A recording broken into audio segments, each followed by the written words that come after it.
Mēs slimnīcā šo te paliatīvu aprūpi redzam burtiski katru dienu. Viena liela sadaļa pacientu, ko mēs ārstējam ikdienā, viņi visi nav paliatīvie, protams, bet apmēram 20–30% pacientu mums slimnīcā ir pacienti, kurus mēs tā kā saucam hroniski pacienti vai pacienti, kuriem ir nepieciešama aprūpe. Savukārt viena liela daļa no tiem pacientiem viennozīmīgi ir pacienti, kuri varētu tikt pieskaitīti šo paliatīvo pacientu sadaļā. Jā, publiskā sektora pusē politikas veidotājiem un īstenotājiem nav reālos datos balstīti par priekšstatu par šo mērķa grupu un tās vajadzībām kopumā. Un tas atspoguļojās tajā, ka mums nav apzināts pacientu skaits. Mums šobrīd veselības resursi operē ar tikai tiem skaitļiem un datiem, kas attiecās uz pacientiem, kuri tā vai citādi, bet ir saņēmuši kaut kādus veselības aprūpes pakalpojumus. Mēs nezinām, kas nav saņēmuši, bet kuriem arī vajadzētu. Pirmā lieta, ko valsts kontrole ir ieteikusi, ir apzināt šo patieso skaitu, faktisko situāciju, un tas ir tas pirmais pakāpiens, lai mēs pakāptos tajā, ka mēs sākam veidot un attīstīt šo sistēmu. Pagaidām ir ļoti daudz neskaidrību par konsīlijiem, piemēram, kas saņems atbildes, kas tālāk organizēs ģimenes ārsta loma šajā visā, vai viņa pieaugs, samazināsies, kā integrēsies, varbūt kopā ar mobilo komandu, tas arī tā īsti pagaidām nav skaidrs.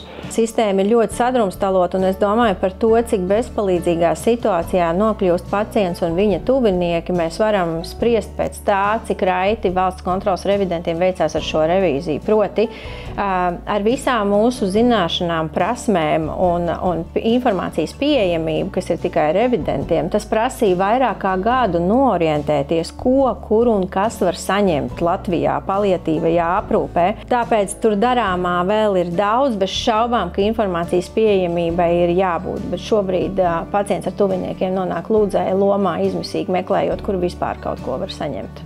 Atskaitot to, ko dara dr. Sosārs savā nodaļā un relatīvi nesen, kas parādījās Pauls Stradiņa Klīniskās universitātes paliatīvās aprūpes nodaļā, tāda paliatīvā aprūpe kā tāda mūsu valstī bija neeksistējoša. Ja mēs runājam par to, ka tie 3000 cilvēki gadā vidēji, ko šobrīd ir nodefinējis Ministrija un Nacionālais veselības dienests, tad ir skaidrs to, ka divas nodaļas nespēja apkalpot šos cilvēkus nepārtraukti. Mums ir ļoti jāstrādā uz to, lai attīstītu ambulatoro pakalpojumu līmeni, jo tie pacienti slimnīcās nonāk tāpēc, ka viņiem nav citu iespēju. Brīdī, kad šis pacients ir nokļuvis paliatīvā aprūpē, ir ārkārtīgi būtiski izglītot varbūt ne tik daudz pacientu, bet iesaistīt viņu piederīgos, jo tas arī ir ļoti ikdienišķs jautājums, ka tajā brīdī, ka mēs esam šo te akūto posmu varbūt slimnīcā pabeiguši, radinieki prasa, bet kas ir tagad tālāk? Faktiski ir tā, ka ir liels slimnīcas, ir ļoti moderna, ļoti kompleksa, intensīva, laba ārstēšana,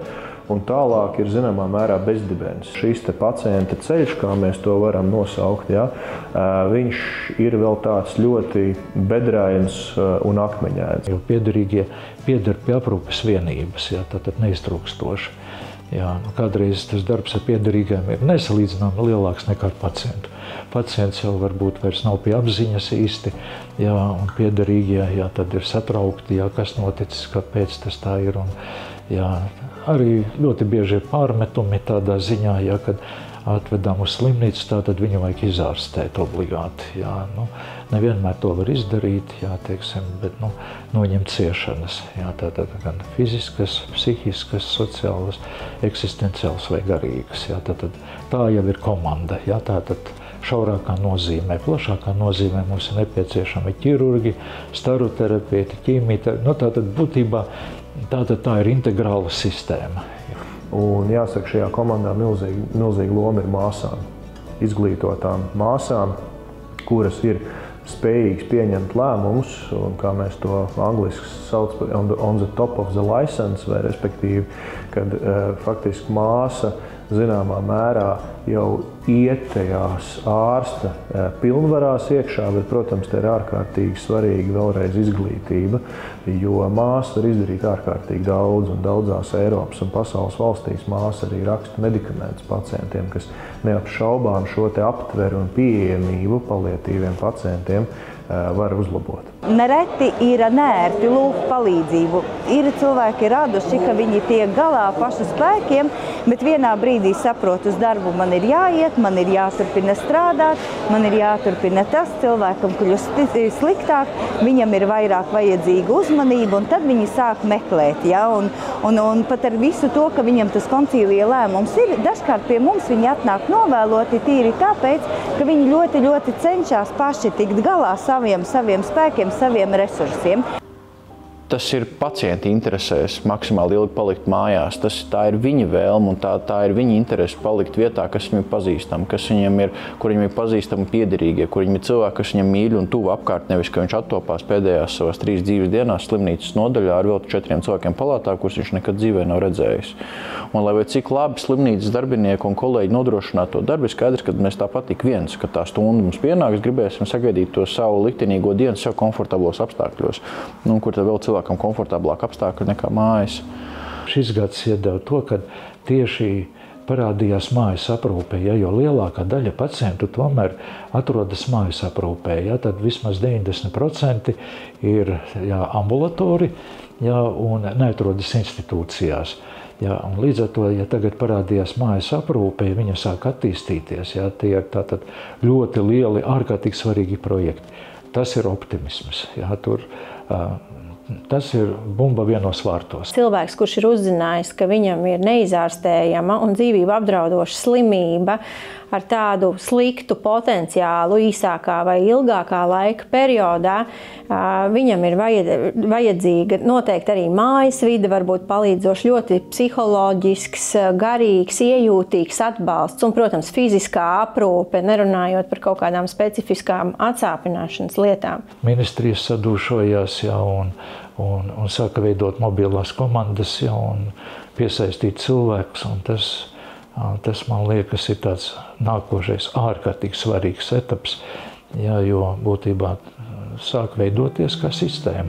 Ja ir padomāts par bērniem, ja ir arī par dzīvniekiem domāts, tad arī beidzot ir padomāts par to, kā cilvēka mūža nogali padarīt, cik vien iespējams vieglāku, lai viņš ir atsāpināts, lai viņš ir aprūpēts, lai viņš ir apmazgāts tīrs un lai ir iedots padzerties, lai ir, tās izdarīts tā, lai viņam ir vieglāk. Latvijā ļoti grūti veicās ar starpresoru sadarbību, un šis ir pozitīvs piemērs no tā viedokļa, ka veselības aprūpe strādā kopā ar sociālo aprūpi, jo šajā pakalpojumā ir integrēta sociālā komponenta un psiholoģiskais un garīgais atbalsts pacientiem un tuviniekiem. Kas vēl ir labi, ka mums beidzot pakalpojums brauc mājās, nevis pacients brauc uz slimnīcu. Šobrīd pakalpojums ir pat tikai plānots, nerunājot par faktisko izpildi nelielam pacientu skaitam, tādēļ nedaudz virs 3000 pacientu gadā. Ja mēs to salīdzinām ar valsts kontrolas aplēsto potenciālo pacientu skaitu, tas bija 21 000, tādēļ tīri kvantitatīvā ziņā šobrīd tas ir ielāps uz nezināmas nesakārtotas sistēmas. Jāsaka tā, ja mēs atkal paraudzīsimies tīri no tādu normatīvu aktu un dažādu lēmumu viedokļa un dažādām attīstības programmām, mums Latvijā, kā vienmēr uz papīra, viss ir ideāli, vai ne? Un viss darbojas, tā kā visam vajadzētu būt. Bet kā to padarīt dzīvu tā, lai tas tiešām darbojās, es domāju, ka tas ir milzīgs uzdevums un tas, pie kā mums visiem ir jāstrādā. Mēs arī gribētu būt to valstu pulkā, kur vismaz 69% no tiem reālajiem pacientiem saņem pirms nāves paliatīvo aprūpi viņiem nepieciešamajā intensitātē no ambulatoras, mājas vides vai iestādes ambulatoras līdz pat sarežģītiem gadījumiem, kuri arī turpmāk nonāks slimnīcā. Tā ka šobrīd fakti, visi, kas ir iespējami par šo tēmu, ir nolikti uz galda, visiem ir redzami un apskatāmi, un tad ir iespējams noteikt prioritātes un skatīties tālāk, ko ierobežot resursu apstākļos mums pirmām kārtām vajadzētu darīt.